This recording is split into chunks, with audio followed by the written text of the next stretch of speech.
So I got one for each of you. D, how's your hip? We haven't seen you in a week or two playing. So how's the hip feeling? And Sue, how's this game going to go tomorrow? You've played in 12 of these. Is this going to be a typical all-star game, or is it hey, let's get ready for the Olympics and more serious than normal? Yeah, I'm feeling good. I'm trending in the right direction. I think this is more similar to the times we've played the All-Stars with the USA team versus when it's like a full-on All-Star team where both sides are just WNBA All-Stars. So it'll be more similar to that. We're still, we just had a practice. We're training. We're getting ready. So tomorrow we'll try to do some of the stuff that we learned today and also have fun, put on a good show. All right. Next, Michelle Vopel. Go ahead, please. Yeah, if both of you maybe have some thoughts on this. So much of this is extremely familiar to you two and some of the other vets, but you have the first timers, and I wondered if you could give some thoughts on that, just like how you'll help them, and then is it sort of refreshing to see this through their eyes a little bit? You mean like in general, or as it pertains to the All-Star game? Just in general with the national team.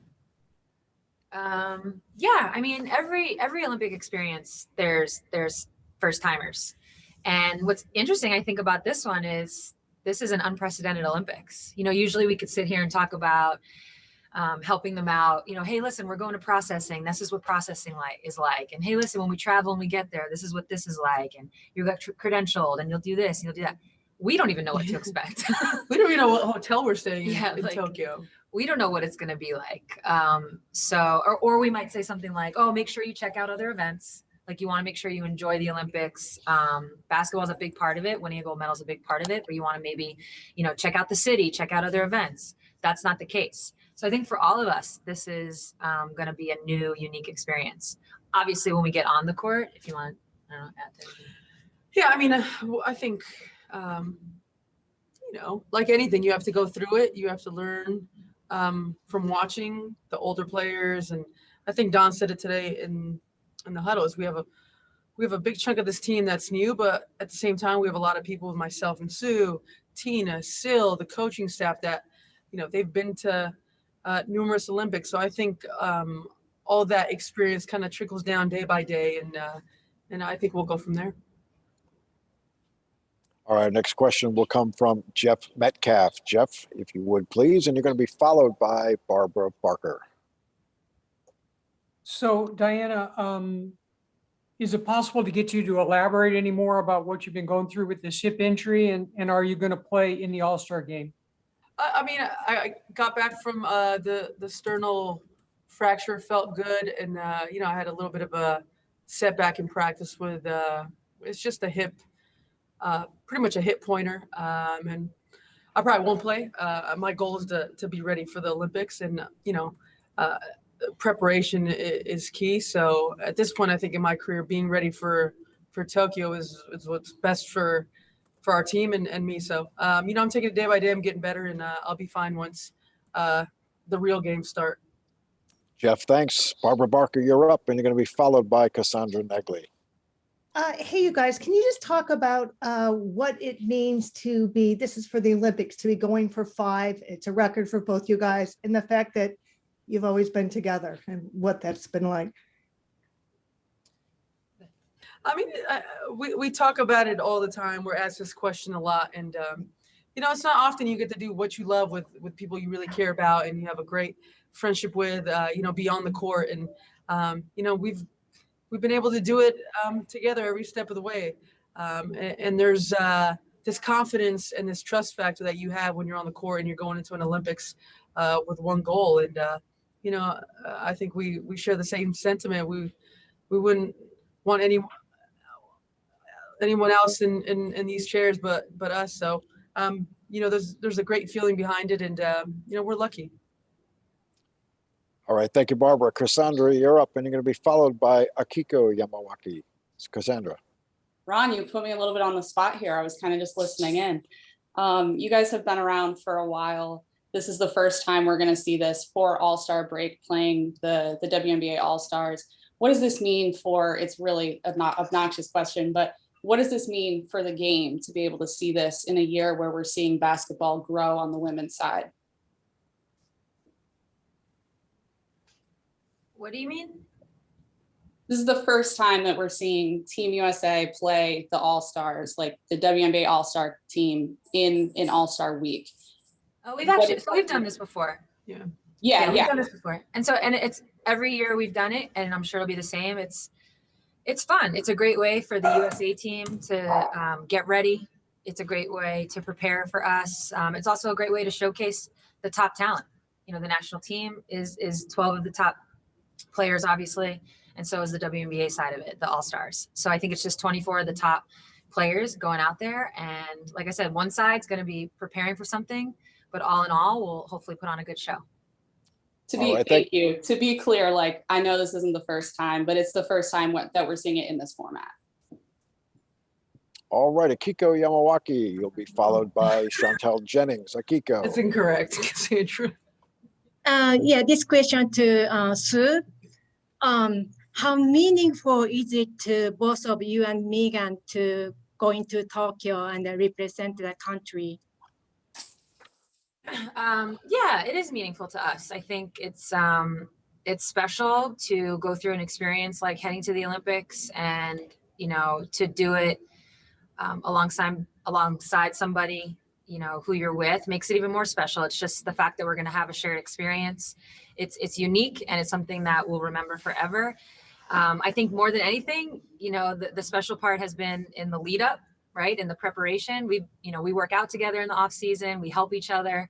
So it's nice to see all of that pay off. I know we're both very happy and proud of one another. Thank you very much. Amazing. No, Cassandra. Hey, Diana, you kind of touched on this earlier in terms of like going to the Olympics. It'll be a different experience just because of COVID. Dawn said earlier that the more Olympics you go to, you kind of learn how to, quote, trim the fat, and you're like focused on the medal. There's less sort of the other experiences. But I'm curious, does the fact that there is going to sort of be less outside of the games itself do something for these younger players in terms of their longer mindset and being prepared for future Olympics and sort of that mental aspect? I mean, we've talked about it a lot. It's just going to be a different type of setting that we're in. And I think, you know, obviously playing in the bubble in the WNBA has kind of prepared all of us to be in that, you know, mindset of it's really just your team, your delegation, and we're there to really do one thing, and that's to compete at the highest level and to win a gold medal. So I think that might be an advantage for us in some ways, where, you know, there's not going to be fans, and the setting will be a little bit the same. So if anything, that might help us a little bit. All right, thank you. Kelly Cohen, you're up, and then Alex Azzi. Kelly. Hi guys, Kelly Cohen with ESPN. I'm wondering what the both of you think the league's priorities should be moving forward in the next few years. Like in what ways? Like just kind of like where the league stands right now, just kind of, you know, growth, changes. Obviously, I know travel's like a big thing. Everyone talks about taking commercial flights, but I guess just, you know, those types of priorities. Yeah, I mean, I actually think we've done a really good job, both the players, the league itself, together in the last, really since the new CBA got signed, of resetting things and kind of establishing what are the priorities, and really starting to put those into action. You know, the thing you learn in these processes is it doesn't happen overnight. It really takes a lot of work. So the fact that we've already made the strides that we've made in the last year or two is pretty incredible. And I think we're on the right path. Would I love to see, you know, more strides made? You brought up travel. Sure, of course. Would I love to see more corporate sponsorship? Sure, of course. But we are starting to see a lot of changes in that already. You know, we've got the game changers where we've got a lot of companies that signed on. We've got new ownership, you know, coming into the league, which is bringing, I think, like a fresh face and fresh ideas. So things are starting to trend, and I think we just need to continue on that path. And it all comes down to us being, you know, genuine to who we are as people and as players. Okay, cool. All right, thank you. Last one, Alex Azzi, NBC. Hey, this is Alex Azzi with NBC Sports. Sue, I'll direct this one to you.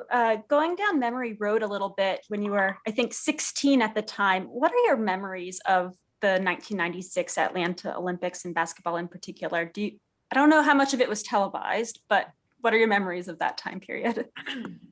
So my memory actually comes a little bit before the actual Olympics. Of course, I watched the Olympics. You know, I remember the US winning. I remember watching the team, you know, do their victory lap carrying the flag. I remember all that.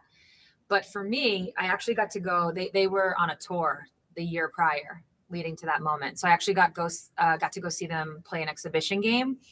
It was in Philadelphia at the Palestra, and my AAU coach like took a bunch of us, was like, the national team's playing, let's go. And that was, you know, I kind of look back on that, and I think I was like 14, 15 years old, and it really was my first like see it be it moment. I got to see Jen Azzi live, and you know, we look alike, so it literally was a see it be it moment, because it was like, oh, like here's this player, kind of the same size, same build, like, and she's able to do it. And remember, there was no WNBA, so for us in that time frame, that generation, you were really looking to the Olympics as the ultimate goal, as the end all be all. There was no professional league, so that was it. So for me, that's what that, you know, it ended up being the 96 Olympic team, but it really was the 95, 96 national team when they went on that year tour. That's what that kind of time frame represents to me. It was the first time it really put it on the map. All right, thanks, everybody. Stay with us. We have our two Washington Mystics coming up, Ariel Atkins and Tina Charles.